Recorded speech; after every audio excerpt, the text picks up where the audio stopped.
ગોપાલ ઇટાલિયાને ભાજપના યજ્ઞેશ દવેનો સણસણતો જવાબ। ગુનાહિત ઇતિહાસ ધરાવતા કે વિકૃત માનસિકતા ધરાવતા વ્યક્તિ સાથે ગુજરાત રાજ્યના ગૃહમંત્રી ડિબેટ પણ ન કરે ને વાત પણ ન કરે। ગુનેગારોને બચાવવા માટે અથવા તો ગુનેગારોથી પોતાને બચાવવા માટે નકલી રાજીનામા ઉભા કરવામાં આવે છે। ગુનેગાર પોતે જ કબૂલ કરે છે કે હું આમ આદમી પાર્ટીનો નેતા છું અને કચ્છ જિલ્લાની ઓફિસનો તમામ ખર્ચ પણ ઉઠાવું છું।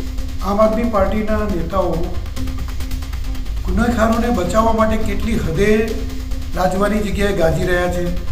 ગોપાલ ઇટાલિયા એવું કહી રહ્યા છે કે હર્ષ સંઘવી મારી સાથે ચર્ચા કરે। ગુજરાત રાજ્યના ગૃહ રાજ્યમંત્રી હર્ષભાઈ સંઘવીનું એ લેવલ જ નથી કે કોઈ ગુનાહિત ઇતિહાસ ધરાવતો વ્યક્તિ જે ભૂતકાળની અંદર પોતાની વિકૃત માનસિકતાને કારણે ગુજરાત રાજ્યના ગૃહમંત્રીને જૂતું મારી ચૂકેલો છે, તેમજ ભૂતકાળની અંદર પોતાની વિકૃત માનસિકતાને કારણે બ્રાહ્મણો તથા કથાકારો માટે એલફેલ બોલી ચૂકેલો છે અને આવા વ્યક્તિઓને ગુજરાત રાજ્યના ગૃહમંત્રી જવાબ આપશે?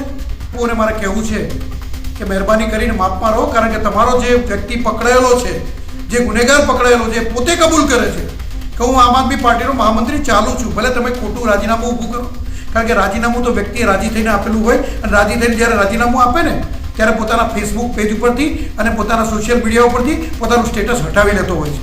આજે પણ એના ફેસબુક પેજ ઉપર અને સોશિયલ મીડિયામાં સ્ટેટસ ચાલુ છે અને વ્યક્તિ પોતે કબૂલ કરે છે કે હું આમ આદમી પાર્ટીનો મહામંત્રી ચાલુ છું, તેમજ આજ દિન સુધી કચ્છની જે આમ આદમી પાર્ટીની ઓફિસ છે તેનો ખર્ચ પણ પોતે ભોગવે છે। એટલે આવા ગુનેગારોને બચાવવા માટે અથવા આવા ગુનેગારોથી પોતાની ચામડી બચાવવા માટે જો ગોપાલ ઇટાલિયા કે ઈસુદાનભાઈ આવા પ્રયત્નો કરતા હોય તો મારે એમને એ કહેવું છે કે ઈસુદાનભાઈ અને ગોપાલભાઈ તમે આવા નિવેદનો આપવાના બંધ કરો અને ગુજરાત રાજ્યના ગૃહ રાજ્યમંત્રી શ્રી હર્ષભાઈ સંઘવી એનું જોડે વાત કરવાનું કે ડિબેટ કરવાનું તમારું લેવલ નથી એ જરા વિચારી લેજો।